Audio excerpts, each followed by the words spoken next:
The season finale of A Knight of the Seven Kingdoms left fans breathless, and the road ahead for Dunk and Egg has never looked more wide open. HBO's Game of Thrones prequel series wrapped its debut season with an episode titled The Morrow, delivering a bittersweet yet deeply hopeful conclusion to one of the most emotionally charged arcs in the Westerosi universe. The finale picks up in the immediate aftermath of the brutal trial of Seven at Ashford Meadow, where Hedge Knight Sir Duncan the Tall, known to fans simply as Dunk, portrayed by Peter Claffey, emerged victorious but badly beaten, his body a testament to the violence he barely survived. Yet for Dunk, the wounds on the inside cut far deeper. The death of Prince Baelor Breakspear Targaryen, played with quiet nobility by Bertie Carvel, looms over every scene of the finale, like a storm that refuses to pass. Baelor, Hand of the King and heir to the Iron Throne, died not at the hands of an enemy, but by an accidentally fatal mace blow, delivered by his own brother, Prince Maekar, during the chaotic melee of the trial. He gave his life so an insignificant hedge knight could walk free, and that sacrifice is one Dunk cannot reconcile. How can a foot be worth a prince's life?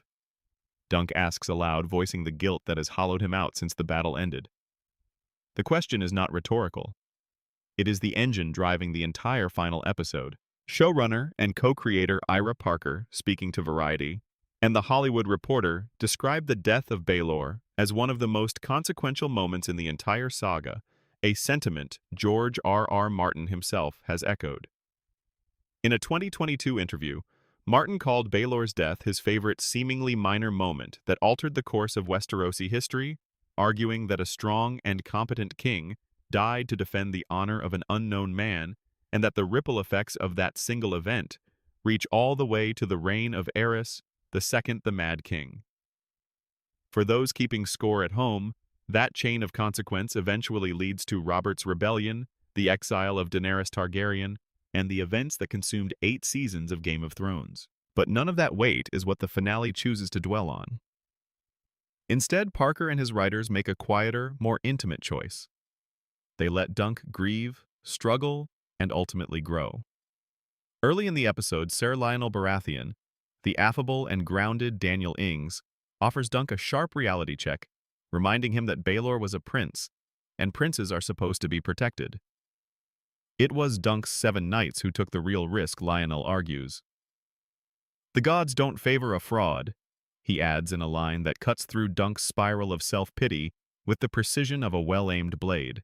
2 offers arrive on Dunk's doorstep as the tourney at Ashford Meadow winds down. Lionel invites him to come live at Storm's End, while Prince Maekar, played with unexpected emotional complexity by Sam Spruill, asks Dunk to swear his sword to him and continue training young Egg Maekar's youngest son as a squire at Summerhall. Maekar's reasoning is painfully transparent. His older sons, Daeron and Aerion, have been failures of character, the former a drunken coward, and the latter a cruel and arrogant madman. He hopes Dunk's guidance can steer Egg toward something better. Dunk declines both offers, insisting he is done with princes. The scene between Dunk and Maekar is where Spruill does his finest work of the entire season. In one wordless moment, Maekar walks in to find Egg brought to life by the remarkable Dexter Sol Ansel, standing at Aerion's bedside, holding a dagger, staring at his own white Targaryen hair growing back and seeing in it a reflection of the brother he despises. Maekar does not explode. He does not punish. He simply places his hands gently on his youngest son's shoulders, understanding everything without a single word being spoken. It is the most human Maekar has been all season, and it reframes his desperate desire to keep Egg close, not as royal arrogance, but as a father terrified of losing his last son.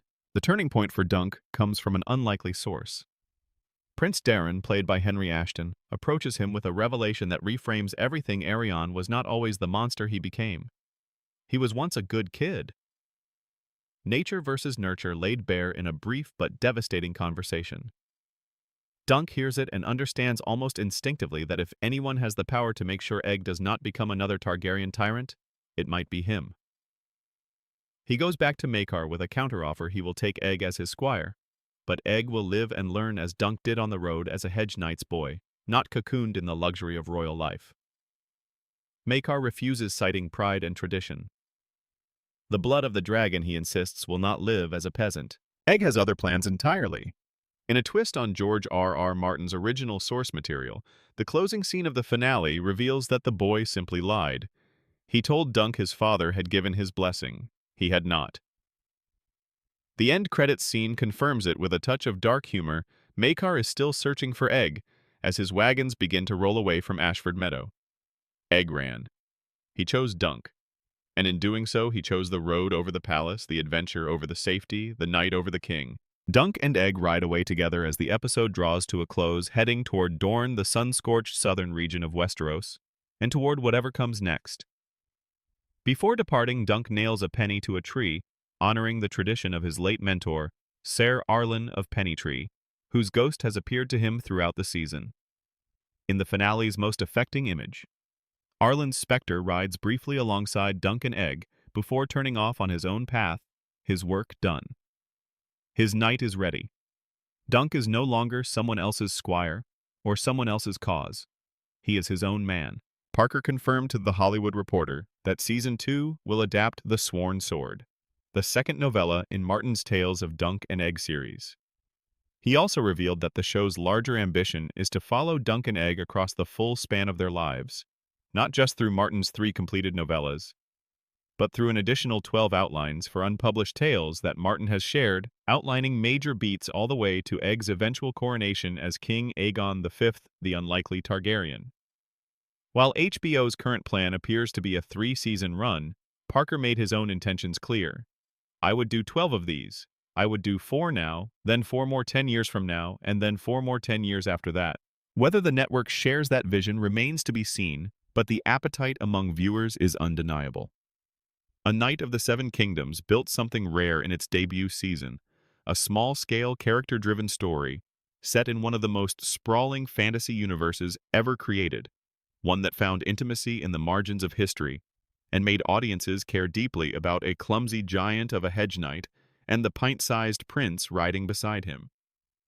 The show proved that Westeros does not always need dragons and dynasties to be compelling.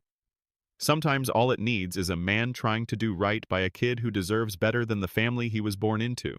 With Maekar's wagons disappearing into the distance and Dorne on the horizon, the question now is what Dunk and Egg will face when Season 2 arrives, and whether the road ahead will be kind to them, or whether Martin's world will remind us once again that kindness is rarely guaranteed. If Baelor's death taught us anything, it is that the best people in Westeros tend to pay the highest prices. Where do you think Dunk and Egg's journey will take them next? And what are you most hoping to see in Season 2? Drop your predictions in the comments below, and if this breakdown got you fired up for more, hit like and subscribe so you never miss our coverage as A Knight of the Seven Kingdoms continues its journey through one of the most beloved corners of the Game of Thrones universe.